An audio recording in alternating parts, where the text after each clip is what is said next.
बिस्मिल्लाहिर्रहमानिर्रहीम। जो books open करें, कल हमने पहले 2 पैराग्राफ पढ़े थे, आज 3rd पैराग्राफ पढ़ेंगे। ये पैराग्राफ बहुत ज़्यादा इम्पोर्टेंट है क्योंकि एक्सरसाइज के जो 3 सवालात हैं वो उसी पैरे में से बनते हैं और जो इस लेसन का क्रक्स है, कोर है, जो इस लेसन का मेन आइडिया है वो इसी पैराग्राफ में है। इस पैराग्राफ में सर जेम्स टाइडल थ्योरी पेश करता है। टाइडल थ्योरी हमने परसों भी डिस्कस की थी। उसके मुताबिक एक वॉन्डरिंग स्टार, आवारागर्द सितारा, घूमता हुआ सूरज के करीब आ गया, जिससे सूरज की सतह पे कशिश पैदा हो गई और उस कशिश की वजह से सूरज की सतह पे एक पहाड़ी बन गई, मोल्टन मैटर की। जैसे ही उस वॉन्डरिंग स्टार ने सूरज से मूव करना शुरू किया तो वो जो पहाड़ी थी वो अचानक टूट गई और उस पहाड़ी के जो पीसेस हैं, टुकड़े हैं, वो सूरज के गिर्द चक्कर लगाना शुरू कर देते हैं। तो राइटर उन पीसेस को, टूटे हुए सितारों के टुकड़ों को प्लैनेट्स का नाम देता है और बताता है कि हमारी ज़मीन भी उनमें से एक है। तो ये है टाइडल थ्योरी या कैटास्ट्रोफिक थ्योरी। अब हम इसको देखते हैं। वी बिलीव, हम यकीन करते हैं, however, ताहम, that some 2000 million years ago, के 200 अरब साल पहले, दिस रेयर कहते हैं नायाब, कीमती, प्रीशियस, नोवेल, ऐसी चीज जो कभी कभार हो, जो कभी कभार मिले। That some 2000 million years ago, 2 अरब साल पहले, this rare event took place, ये नायाब वाकया रूनुमा हुआ। मतलब कि पहले कभी इस तरह का कोई भी कायनात में वाकया रूपजीर नहीं हुआ। एंड एट another स्टार, एक और सितारा, वॉन्डरिंग, वॉन्डर का मतलब होता है आवारा फिरना, रोम, कल भी आपको बताया था। ब्लाइंडली, वैसे ब्लाइंडली कहते हैं अंधाधुंध, यहाँ पे इसका मतलब है बगैर किसी मकसद के, aimlessly. Wandering blindly through space, खला में से घूमता हुआ, happen to come near the sun, वो सूरज के करीब आ गया। Just as the sun and the moon raise tides on the earth, जिस तरह सूरज और चांद जमीन पे लहरें पैदा करते हैं। अब इस लाइन में हम ग्रामर देखेंगे। अब देखिए, सन से पहले द यूज किया है, मून एंड अर्थ, इन तीनों से पहले आप देखेंगे द है। तो द कहते हैं डेफिनेट आर्टिकल। डेफिनेट आर्टिकल क्या होता है? वो आर्टिकल जो चीजों को स्पेसिफिक, मखसूस बनाने के लिए इस्तेमाल किया जाए, उसे हम कहते हैं डेफिनेट आर्टिकल। ठीक है। अब हम दा कहाँ पे पढ़ते हैं और दी कहाँ पे पढ़ते हैं? अगर तो फिक्रे में वावल हो तो वावल से पहले हम पढ़ेंगे दी, ठीक है। और अगर फिक्रे में कॉन्सोनेंट साउंड हो, उससे पहले अगर लगा हो तो हम पढ़ते हैं दा। दोबारा सुने, अगर फिक्रे में वावल हो तो उससे पहले लगा हो तो हम पढ़ते हैं दी, और अगर फिक्रे में कॉन्सोनेंट साउंड हो तो फिर हम पढ़ते हैं दा। ठीक है। अब हम ये जो डेफिनेट आर्टिकल है कहाँ कहाँ पे यूज करते हैं देखें स्क्रीन पे। Use before group of islands और ग्रुप ऑफ स्टेट्स, अगर जजीरों का एक ग्रुप हो या मुख्तलिफ ममलकत का एक ग्रुप हो। मसलन देखें USA, United states of America.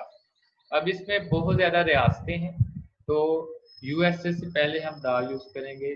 The UAE, United Arab Emirates, तो पहले द यूज किया। The USSR, the Maldives, the West Indies. ठीक है, वेस्ट इंडीज आप अक्सर सुनते हैं, तो ये एक जजीरों का एक मुल्क है। ठीक है।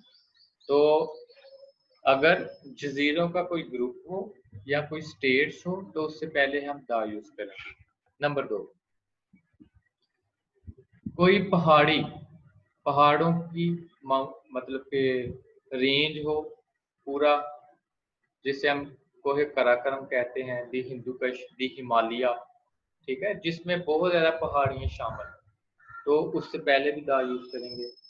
इसके अलावा जो समंदर हैं उनके नाम से पहले, मसलन Arabian, the Arabian sea, the Indian gulf, the Persian gulf, the bay of Bengal, तो समंदर के नाम से पहले दा यूज करेंगे। नेम्स ऑफ रिवर, दरियाओं के नाम से पहले भी दा यूज करेंगे। इसके अलावा with the qualitative names of Allah, वो अल्लाह ताला के सिफाती नाम जो अल्लाह ताला की हमद को बयान करें, जो अल्लाह ताला की खूबी को बयान करें, क्वालिटी को बयान करें, उससे पहले दा की। मसलन अब आपको पता है कि अल्लाह ताला बहुत ज़्यादा रहीम है, तो रहीम के लिए हम काइंड यूज करते हैं, मेहरबान, तो काइंड से पहले दा यूज करेंगे, the kind, the almighty, the merciful, the omnipotent, the benevolent. तो अगर अल्लाह ताला की सिफ्त बयान की जाए तो उससे पहले भी हम दा यूज करते हैं। इसके अलावा अगर कोई किताब हो, किताब के नाम से पहले भी दा यूज करेंगे, the holy Quran, the Bible, the Bang-e-Dara, the पाले जबरील, जितनी भी किताबें हैं उनसे पहले द आर्टिकल यूज करेंगे। इसके अलावा नेम ऑफ डायरेक्शन, अच्छा आप देखें डायरेक्शन 4 किस्म की होती हैं, ईस्ट, वेस्ट, नॉर्थ, साउथ। अगर तो ईस्ट डायरेक्शन को शो कर रहा है सिमत, फिर उससे पहले दा नहीं लगाना। अगर ईस्ट से पहले दा लगाया ना तो इसका मतलब है पूरा मशरक। अब मशरक में बहुत ज्यादा ममालिक हैं, तो बहुत ज्यादा ममालिक के लिए ईस्ट इस्तेमाल किया है, फिर हम दा लगाएंगे। अगर आप कहते हो कि सूरज मगरब में गुरूब होता है, ठीक है, the sun sets in the west, the north, the south. इसी तरह मौसमों के जो नाम हैं उनसे पहले दा यूज करेंगे। आइडियल थिंग्स, ये इंपॉर्टेंट है, मिसाली चीजें, ऐसी चीजें जिनकी कोई मिसाल ना हो, उनसे पहले दा। अगर सूरज हो तो पहले दा लगाएंगे, मून हो दा लगाएंगे, द स्काई, द अर्थ, ठीक है। अब इस लाइन को दोबारा देखें, and just as the sun and moon. अब यहाँ पे ना सन के साथ दा लगाया, मून के साथ नहीं लगाया, क्यों नहीं लगाया? अब देखें, जब दो एक जैसे नाउन को एंड के साथ जोड़ा जाए ना, तो दूसरे नाउन के साथ फिर हम दा नहीं लगाते, ठीक है। पहले के साथ सन के साथ दा लगाया, मून के साथ नहीं लगाया। इसलिए नहीं लगाया क्योंकि एंड के साथ कोऑर्डिनेट कर रहा है, तो पहले नाउन के साथ दा लगा दें तो मकसद पूरा हो जाता है। But they would be very different from, so this second star must have raised tides, तो इस दूसरे सितारे ने जरूर लहरें पैदा की होंगी, on the surface of the sun, सूरज की सतह पर। But they would be very different, लेकिन ये लहरें बहुत ही मुख्तलिफ थी, फ्रॉम द लिटिल टाइड्स, छोटी लहरों से, which the small mass of the moon raises in our ocean, जो कि छोटा सा सूरज हमारे समंदर में लहरें पैदा करता है। मतलब क्या कहता है कि चांद जमीन की सतह पे समंदर में लहरें पैदा करता है, लेकिन ये जो लहरें हैं ना, ये उस सितारे की निस्बत बहुत कमजोर होती है। मतलब कि वो वांडरिंग स्टार जो सूरज के करीब आया, जो उसने लहरें पैदा की, वो बहुत ही स्ट्रॉन्ग थी, बहुत ही ताकतवर थी। एंड इमेंस, इमेंस कहते हैं बहुत बड़ी, ह्यूज, जाइजेंटिक, ये इंपॉर्टेंट सिनोनिम है। एन इमेंस टाइडल वेव, एक बहुत ही बड़ी लहर, must have travelled over the surface of the sun, वो जरूर सूरज की सतह पे पैदा की होगी।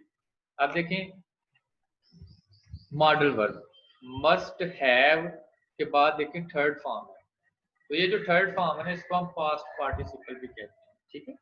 तो मस्ट हैव के साथ पास्ट पार्टिसिपल का भी इस्तेमाल करते हैं। देखें, जब हम इस बात पे यकीन करें कि कोई माजी में कोई वाकया रूदमा हुआ होगा, ठीक है। मसलन मैं कहता हूँ जी 5 साल पहले लाहौर में एक धमाका हुआ होगा, मतलब कि माजी में ऐसा एक्शन जो पास्ट में ज़रूर हुआ होगा, उसके लिए हम मस्ट हैव यूज़ करते हैं। इसके अलावा logical conclusion on a past event, अगर माजी में कोई वाकया हो गया हो तो उसके मुताबिक जो हम अकल के मुताबिक एक नतीजा अखज़ करते हैं, उसके लिए भी modal verb must have plus past participle use करते हैं। दोबारा सुने, मस्ट हैव और पास्ट पार्टिसिपल हम तब इस्तेमाल करते हैं जब कोई काम, कोई इवेंट माजी में रूप पजीर हुआ हो। मसलन मैं कहता हूँ I must have left my keys at home, मेरी चाबियां जरूर घर रह गई होंगी। नंबर 2 देखें, when the police cot him, जब पुलिस ने उसे पकड़ा, he must have broken the window, तो उसने जरूर खिड़की तोड़ी होगी। मतलब कि ये माजी का इवेंट है, ठीक है। आगे देखें, एट लास्ट, आखिरकार, फार्मिंग अ माउंटेन, एक पहाड़ी बन गई, सो हाई, बहुत ही ऊंची, that we can hardly imagine it, hardly कहते हैं बड़ी मुश्किल से, बेयरली, स्कार्सली, इमेजिन कहते हैं सोचना, ख्याल करना, गैस लगाना। तो उसकी सतह पे एक बहुत ही ऊंची पहाड़ी बन गई होगी जिसका अंदाजा लगाना बहुत ही मुश्किल है। अब देखें यूज ऑफ हार्ड और हार्डली। अब ये जो हार्ड है ना, हार्ड, इसके दो मतलब होते हैं। एक तो हार्ड का मतलब होता है सख्त, मसलन आप कहते हो जी ये दीवार बहुत सख्त है, तो सख्त के लिए हार्ड का यूज करते हैं। इसके अलावा हार्ड हम यूज करते हैं बहुत ज्यादा के लिए, मसलन आप कहते हैं जी उसने बहुत ज्यादा मेहनत की, ही वर्क्स हार्ड, ठीक है। देखें दोबारा, हार्ड, हार्ड के दो फंक्शन है। एक तो ये एडजेक्टिव के तौर पे काम करता है, मतलब कि जब आप किसी कहेंगे कि ये चीज बहुत सख्त है तो फिर ये एडजेक्टिव है, ठीक है। तो हार्ड के दो मतलब हैं, एक तो ये एडजेक्टिव के तौर पे इस्तेमाल होता है और दूसरा एडवर्ब के तौर पे। पहले हम पढ़ेंगे एडजेक्टिव के तौर पे। जब ये एडजेक्टिव के तौर पे इस्तेमाल होगा तो इसका मतलब होता है मजबूत, firm and stiff, solid। मसलन the surface of this cable is hard, ये जो तार है इसकी सतह सख्त है, मजबूत है। A diamond is very hard, ये एक जो हीरा होता है ये बहुत सख्त होता है। अब ये जो हार्ड है ना, ये डायमंड के मीनिंग में इजाफा कर रहा है, डायमंड की क्वालिटी को बयान कर रहा है, ठीक है। तो ये एडजेक्टिव के तौर पर इस्तेमाल हुआ है। अब देखें, this is a hard question to understand, कहता है कि ये जो सवाल है इसको समझना बड़ा मुश्किल है। Yesterday's exam was very hard, कल वाला जो एग्जाम था, इम्तिहान था, वो बहुत मुश्किल था। तो हार्ड का मतलब सख्त भी होता है, हार्ड का मतलब मुश्किल भी होता है। दूसरा, हार्ड एज एन एडवर्ब, तो जब हार्ड एडवर्ब के तौर पे इस्तेमाल होगा तो ये या तो वर्ब के मीनिंग में इजाफा करता है, या एडजेक्टिव के मीनिंग में, या एडवर्ब के मीनिंग में। तो इसका मतलब होता है बहुत ज्यादा फोर्स इस्तेमाल करना, कोशिश करना। मसलन ही वर्क्स हार्ड, उसने सख्त मेहनत की, ठीक है। तो यहाँ तक हमने देखा कि हार्ड के ना तीन मतलब है। हार्ड का मतलब सख्त भी होता है, ठीक है। हार्ड का मतलब मुश्किल भी होता है, और हार्ड का मतलब बहुत ज्यादा ताकत, बहुत ज्यादा एफर्ट, कोशिश करना, ठीक है। और वर्क्स हार्ड होता है, हार्डली नहीं होता। ये करेक्शन में आपको आ सकता है। Many students work very hard, बहुत ज्यादा तालिब इल्म सख्त मेहनत करते हैं। He tried hard to win the competition, उसने इम्तिहान, मुकाबला जीतने के लिए सख्त मेहनत की, ठीक है। तो हार्ड के कितने मतलब हो गए? तीन। हार्डली, अब हार्ड के आगे एल वाई लगा देना तो ये एडवर्ब बन जाता है। एडवर्ब, आपको पता है एडवर्ब वो लफ्ज होता है जो वर्ब के मीनिंग में इजाफा करे, जो एडजेक्टिव के मीनिंग में इजाफा करे, और जो अपनी मीनिंग में इजाफा करे एडवर्ब के, उससे हम कहते हैं एडवर्ब। हार्डली का मतलब था बड़ी मुश्किल से, ठीक है, जो कि ना होने के बराबर होता है। मसलन अली हार्डली वर्क टुडे, कहता कि अली ने आज बहुत ही थोड़ा काम किया। ही हार्डली स्टडी, ठीक है, उसने बहुत ही थोड़ा पढ़ा। I could hardly walk without stick, कहता कि मैं छड़ी के बगैर नहीं चल सकता था। तो यहाँ पे हार्डली का मतलब है बहुत ही थोड़ा। नेक्स्ट देखें, as the cause of the disturbance, जैसा कि परेशानी की वजह। अब राइटर ने ना ये सितारे का नाम रखा है। सितारे के मैंने बताया था दो नाम है उसने दिए, एक तो वॉन्डरिंग स्टार, दूसरा the cause of disturbance. Came near and near, जैसे ही वो मुश्किलात की वजह या परेशानी की वजह बनने वाला सितारा करीब से करीब होता गया, the mountain would rise higher and higher, तो जो पहाड़ी थी वो ऊंची ही ऊंची होती चली गई। And before the second star began to move away again, और इससे पहले कि दूसरा सितारा आगे जाने की कोशिश शुरू करता, its tidal pull had become so powerful, इसकी खींचने वाली ताकत बहुत ही ताकतवर हो गई, that this mountain was torn to pieces. Torn to pieces ये ईडियम है, ठीक है, इसका मतलब होता है टुकड़े टुकड़े कर देना। That this mountain was torn to pieces, कि ये पहाड़ी टुकड़ों में तब्दील हो गई, and through of small parts of itself, और उसके छोटे छोटे टुकड़े into the space, खला में बिखर गए।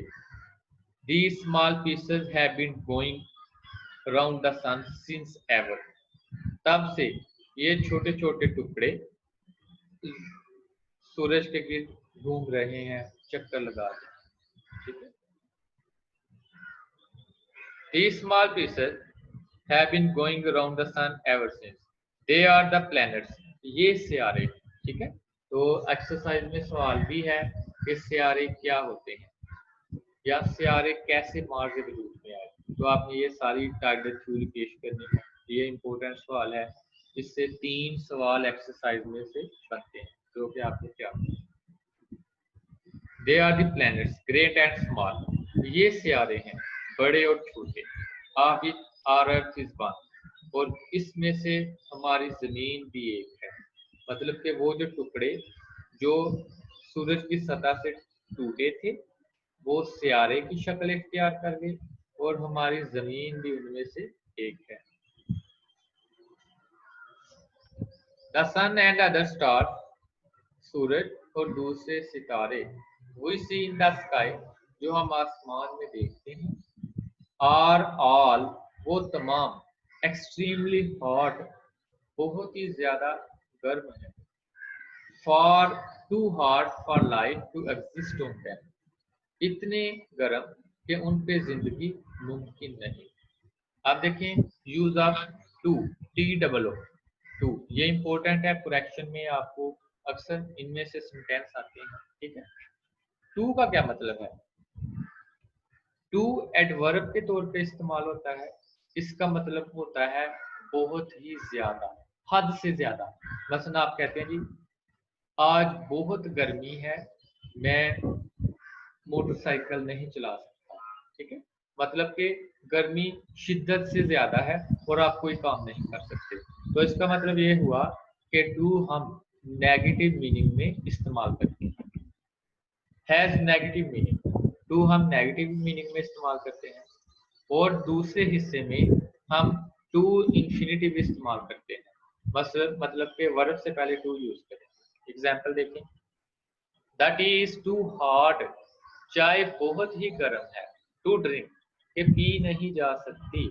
अब यहाँ पे इस फिक्रे में ना नॉट नहीं यूज किया गया, लेकिन टू यहाँ पे नहीं के मीनिंग में इस्तेमाल होगा, क्योंकि ये शिद्दत को किसी चीज की एक्सट्रीमनेस है जो अनडिजायरेबल एक्सट्रीम उसको जाहिर करता है, ठीक।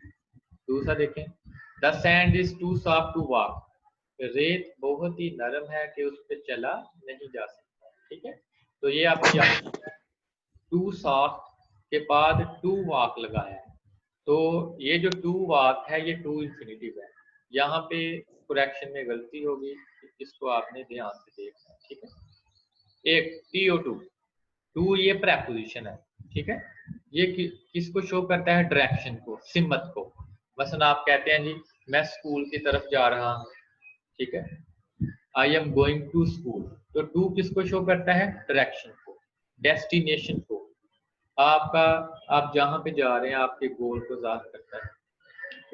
अच्छा, they went to school yesterday, कल वो स्कूल गए, तो किधर गए? डायरेक्शन क्या थी? स्कूल। डेस्टिनेशन क्या थी? मंजिल क्या थी? स्कूल। ठीक है, तो टू यूज किया। My brother went to Europe with his friends, मेरा भाई अपने दोस्तों के साथ यूरोप गया, तो डेस्टिनेशन क्या थी? यूरोप। ठीक है।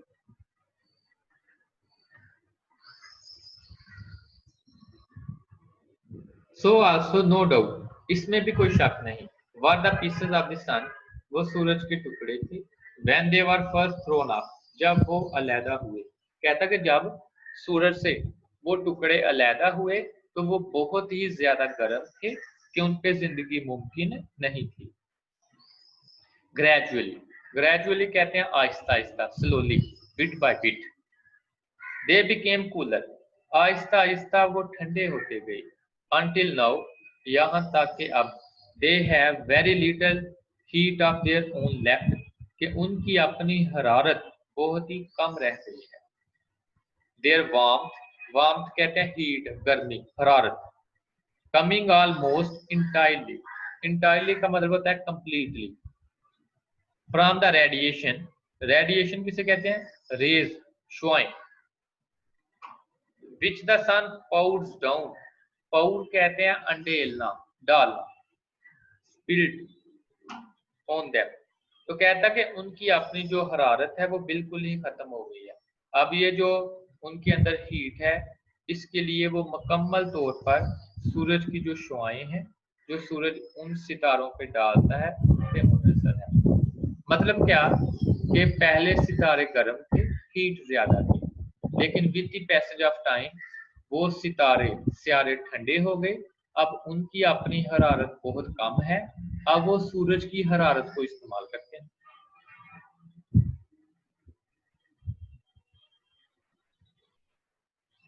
इन कोर्स ऑफ टाइम, वक्त के साथ साथ, one of these cooling pieces, ये इन ठंडे टुकड़ों में से, गेव बर्थ टू लाइफ, एक पर जिंदगी की इब्तदा हुई। तो कहता कि जैसे जैसे वक्त गुजरता गया, जितने भी सितारे ठंडे हो गए, उनमें से एक पर जिंदगी मार्ज़ वजूद में आ गई, और वो उस सियारे का क्या नाम है? Earth. We do not know how, हम नहीं जानते कि ये कैसे हुआ, व्हेन, कब हुआ, और व्हाई दिस हैपेंड, या ये क्यों हुआ। It started in simple organism, तो कहता कि जिंदगी की इब्तदा छोटे छोटे ऑर्गेनिज्म से शुरू हुई। तो ये एक्सरसाइज में सवाल भी है कि इस जमीन पर जिंदगी की इब्तदा कैसे हुई। तो आपने बताना है कि जिंदगी की इब्तदा माइक्रो ऑर्गेनिज्म से शुरू हुई। whose living power consisted chiefly, chiefly कहते हैं खास तौर पर, mainly, especially, जिनकी जिंदा रहने की ताकत ज्यादातर मुश्तमिल थी, in their being able to reproduce themselves before time, कि मरने से पहले वो दोबारा बढ़ जाते थे, उनकी तादाद बढ़ जाती थी। अब जो माइक्रो ऑर्गेनिज्म है वो उनकी तादाद बढ़ती रहती है। ठीक है। अब देखें यहाँ पे प्रेपोजिशन के लिहाज से आपने देखना है, एक होता है कंसिस्ट इन, एक होता है कंसिस्ट ऑफ, दोनों में क्या डिफरेंस है? ये प्रेपोजिशन अक्सर आता है। ठीक है। कंसिस्ट इन कहते हैं मबनी होना, मुश्त। ठीक है। The beauty of this picture consist in its balance of colour, इस तस्वीर की जो खूबसूरती है, इसका जो रंग है उसके तवाज़ुन पर मबनी है। कंसिस्ट ऑफ, इसका मतलब होता है मुश्तमिल होना।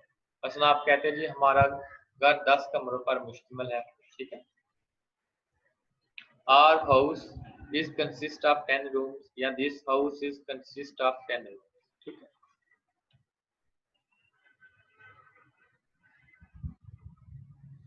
But from this humble beginnings, humble के दो मतलब होते हैं। हम्बल का मतलब आजिज भी होता है, हम्बल का मतलब मामूली भी होता है। तो यहाँ पे हम्बल का मतलब है मामूली। बिगनिंग कहते हैं शुरुआत। केम अ स्ट्रीम, स्ट्रीम कहते हैं चेन, पट्टी। तो इन मामूली शुरुआत से जिंदगी की एक चेन, जिंदगी की एक पट्टी शुरू हुई। मतलब ये कि माइक्रो ऑर्गेनिज्म से जिंदगी की इब्तदा हुई। Growing ever more and more complex, complex कहते हैं पेचीदा, कॉम्प्लिकेट। और फिर आहिस्ता आहिस्ता वो और ज्यादा पेचीदा होते गए। एज इन द एंड, और आखिर में क्या हुआ, प्रोड्यूस्ड बीइंग्स। बीइंग्स का मतलब है इंसान, ह्यूमन बीइंग्स। और आखिर में क्या हुआ, इंसान बन गया। मतलब कि उन माइक्रो ऑर्गेनिज्म से इंसान पैदा हुआ। whose lives are largely centered in their feelings and ambition, जिनकी जिंदगियों का मरकज उनके एहसासात और ख्वाहिशात पर मुश्तमिल है। Their sense of beauty, खूबसूरती के एहसास पर, and the religions in which lie their highest hopes and noblest desire, और उन मज़ाहब पर जिन पर उनकी सबसे ज़्यादा उम्मीदें और जो नेक ख्वाहिशात हैं वो मबनी हैं। ठीक है, चलें, ये आपका जो लेक्चर था इसका हुआ इख्तिताम। इससे पहले एक टॉपिक है यूज़ ऑफ प्रेपोजिशन। प्रेपोजिशन क्या है, ठीक है, ये इम्पोर्टेंट टॉपिक है। पिक्चर में देखें, मैंने जितनी भी प्रेपोजिशन इस्तेमाल होती हैं वो तकरीबन सारी हैं। प्रेपोजिशन तो बहुत ज़्यादा है, ठीक है, 1000 के करीब प्रेपोजिशन है। लेकिन जो आपके सिलेबस में है, जो सेकंड ईयर में इस्तेमाल होती हैं, वो स्क्रीन पे सारी मौजूद हैं, पिक्चर के साथ मौजूद हैं, ताकि आपको आसानी से समझ आ जाए कि ओन का क्या मतलब है, एड का क्या मतलब है, नियर का क्या मतलब है, अंडर। तो इनको आपने गौर से पढ़ना है, समझना है, ठीक है। कल इनके बारे में मज़ीद डिस्कशन होगी। इसके अलावा कल मैंने आपको एक एक्टिविटी ग्रामर की सेंड की थी, एक्सरसाइज, ठीक है। तो आज मैंने उसका सलूशन भी सेंड किया है, तो आपने मैच कर लेना है कि आपका कौन सा गलत है, और फिर कल हम उसके बारे में मज़ीद डिस्कशन कर लेंगे। और जो आज की ग्रामर की एक्टिविटी है वो मैं आपको थोड़ी देर बाद सेंड कर दूँगा, ठीक है। तो रोज़ का काम रोज़ करेंगे तो आपके लिए फ़ायदा होगा। आज तक हमने एक पेज पढ़ा है, तो एक पेज से ना 4 सवाल बनते हैं। पहले 4 एक्सरसाइज देखेंगे, पहले 4। इन सवालात में से जो पहला सवाल है कि स्टार्स क्या है, वो एक दूसरे के करीब क्यों नहीं आते, उससे अगले जो 3 सवाल है ना, उनका आंसर सेम ही है। तो मतलब कि आपके 2 सवाल है, कल आपने ये तैयार करने हैं, ठीक है, और घर में लिखने हैं, प्रैक्टिस करनी है। Practice makes a man perfect. तो अगर आप लिखेंगे तो फिर आपके लिए अच्छा होगा। नंबर भी उसी के आते हैं जो लिखते हैं, जो लिखते नहीं, याद करने के नंबर नहीं होते। अगर आप लिखेंगे, परफॉर्म करेंगे तो आपके मार्क्स आएंगे। तो आज का काम ये है, मैं ग्रामर एक्टिविटी सेंड करूंगा, वो आपने हल करनी है, और साथ ये जो सवालात हैं इनको आपने याद करके वो लिखना है, ठीक है।